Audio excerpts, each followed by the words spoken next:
choឆ្នាំមុនកើតមកប៉ែតតែឯងមកតែឆ្នាំនេះចាក់វ៉ាក់សាំងមកប៉ែតមានតែឯងដែរចូលឆ្នាំអូនអត់មានទៅណាទេគឺមកប៉ែតចាក់វ៉ាក់សាំងគម្រប់ខូបអូនមួយឆ្នាំហ្មងហើយវ៉ាការនៅទូតវិញមកប៉ែតគឺសុវ័យអខ្លាំងណាស់តែឥឡូវឃើញបាក់ទ្វារចូលក្នុងចិត្តនេះឡើងក្តុកក្តួលរន្ធត់ហ្មងថាបណ្ឌិតម៉ាក់ឬក៏បណ្ឌិតអូនទេក្នុងចិត្តភ័យឡើងឌុកដាក់នេះខំផឹងមើលមុនម៉ាក់ឡើងលើខែបណ្ឌិតអូនអង្គុយមើលតាសានេះគេមើលតែអូនចឹងមុខអត់សូវសុវ័យចិត្តហ្មងទេឲ្យតែមកប៉ែតថាចាក់ថ្នាំគេឈឺនេះមកប៉ែតគឺមានតែឯងឯងឡើងស្ងាត់មនុស្សគេអញ្ចេះគេឡើងភ័យមកនេះមកពេលចាក់ថ្នាំហើយតាអូនអាយុខំមកចាក់ថ្នាំឡើងអត់មានយំសោះមកតែឥឡូវគេបានមកខួបគាត់ចាប់ផ្ដើមចាក់ថ្នាំរៀងភ័យឌុកដាក់អី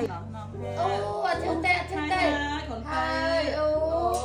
តាអូនយំអត់បានម៉ានេះយំតែប៉ុណ្ណឹងចាក់ឲ្យឡើងប្លែកប្រឡាប់គឺអូនបាត់យំហើយអូននៅលេងវាយ piano ធម្មតា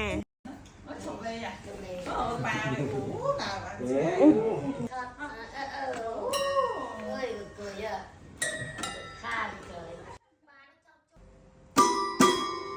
នេះមើលតែស្ពណ៌ចាភីងហ្នឹងគឺចាប្រើជាមួយនឹង unit ប្លឺនេះអត់បានសោះហ្មងប្រើជាប្រចាំប្រើរាល់ថ្ងៃតាំងពេលពោះរហូតដល់អូនចេញមកក៏នៅតែប្រើដែរតែម្ដងឲ្យជាប់ឡើងពេញមួយថ្ងៃមិនឲ្យជក់ចិត្តប្រើមិនឡើងស្រួលប្លែនស្អាតខ្លាំងមែនតើណាមកណាគឺវិចយកតាមរហូតមកហើយពេលយកទៅដាក់ keychain ទៀតដល់កាន់តែស្នាក់មើលវីដេអូនឹងចប់ complete share ផងអូនដែលសារ share ក្នុង page ចាយកប្លឺឲ្យនឹង lip oil នេះយកទៅប្រើដូចចាយហ្មង